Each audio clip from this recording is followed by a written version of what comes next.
What is up, guys? I'm back here today with another video. Sorry that I ended yesterday's video so abruptly. I was running out of recording space on my camera, on my phone, so I had to just end the video quickly.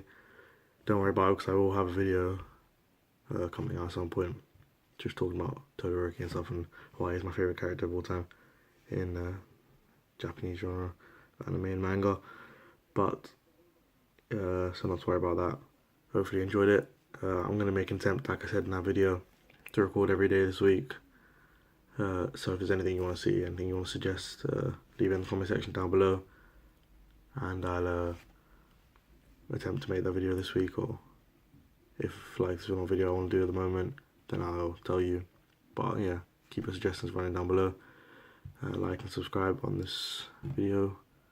And obviously today, as you can see by the volumes in the background, I'm going to be having my Volume 5 review for The Promised Neverland, a series that has definitely taken me by storm.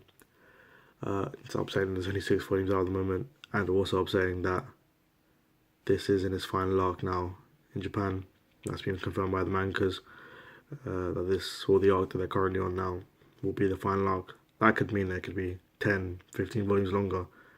There will more to come out, because the final arc doesn't necessarily have to be a very small arc, but judging by the size of the first arc, I doubt it's that much longer. It'll probably reach maybe 20-25 volumes if we're lucky.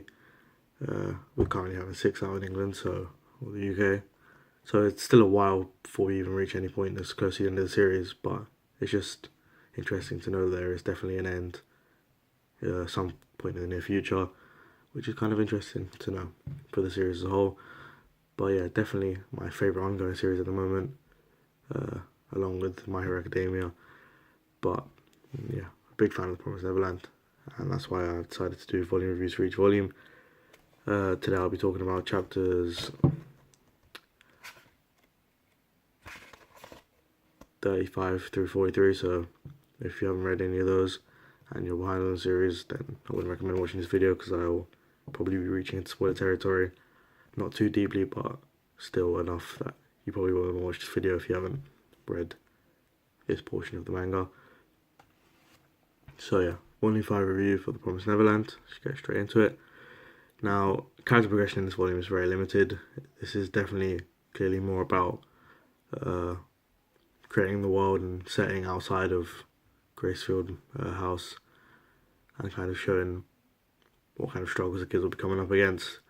So the only bit of character progression in this is when you see the mother as a child, and my theory, if it hasn't already been confirmed, it's pretty obvious, is that Ray is the child for the mother of the house.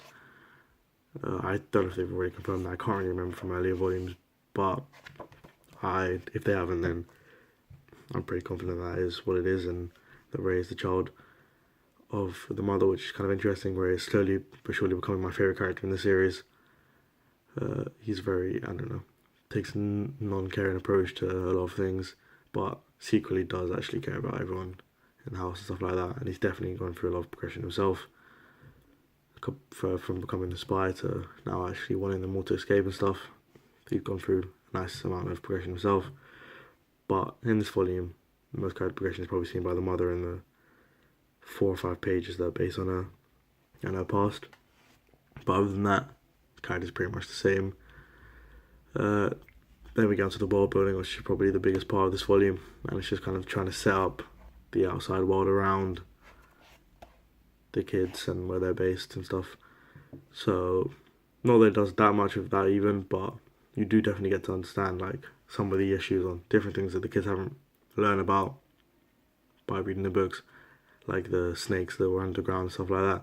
All things that weren't really explicitly stated in the books that they've read, but they still managed to find a way to counter them and stuff. But I think that was quite interesting, that the main part of this volume is just showing what the kids will come up against and what they'll struggle against. And you can also see through the fact that they knew some of the stuff like coordinates and how to find water, and the fact that they even, when they encountered the demon, that they were running faster than they've ever seen before, and their climbing skills are much better, and all their parkour, which is kind of a nice touch to link back to the training that they did. So I thought that was quite interesting. A nice little touch to show that the training's definitely had an effect on them. And it's kind of mentioned, I think I've mentioned this before, but The Promised Neverland is very similar to Death Note for me, where they do go into in-depth about a lot of things and analyse stuff in great detail for a lot of it. And I think that's quite interesting. But yeah, the threats are definitely clear here. And I think a death will eventually hit, like a death outside, because obviously we had one inside the walls being Norman, who I don't actually believe is, well, I'm not convinced that he's dead, I'm not 100% sure about that obviously, but I choose to believe that he's not dead because he was a pretty cool character himself. But yeah, so that's kind of how it is in this volume. It's just a lot of outside world building, and then I can definitely hand it to Promised Neverland. They know how to like give a final couple of chapters in a volume that keep it entertaining and definitely keep me interested in the series, because I think in every single volume so far, when they've ended on cliffhangers or whatnot, it's just reeled me in very well, and this is very not any different. Norman and Ray are split up and decide that Ray will take the demon and destroy him, and Emma will run with the kids away in the different direction. So obviously the plans don't go to plan, as Ray is obviously stopped by the demons that are trying to chase him down, and Emma ends up fleeing another place. And it's just, I think it's very interesting at the end, like what kind of happens, and the new character that appears, that says "Follow me." And I think it's going to be nice for Ray to be away from the other characters for a while and go to find them, because Ray being my favorite character, and judging by the fact he's the cover of Volume 6, must be a pretty prominent part of it. I think he'll get a nice amount of character progression in the next volume, away from the rest of the characters, and also the fact that they ended with a brand new character being introduced, something that isn't too kind of prominent in the series so far.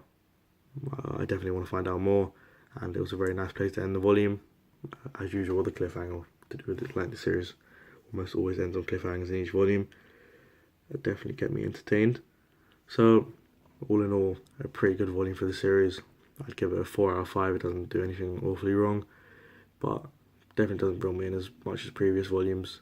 The end of the first arc is pretty much concluded in this volume as well, as they do escape the house, and it's just on to the next arc, which I hear decreases in quality quite a bit. I'm going to have to develop my own opinion as I read further into it, but my review for Volume 6 will be coming reasonably soon, and I'm very happy that I decided to wait for 6 to come out before I read 5, because I can deal with that cliffhanger for 2 months. So hopefully 6 doesn't end on such a big cliffhanger, which will be annoying, because I have to wait until December for the next volume to come out. Or yeah, so that's kind of how it is.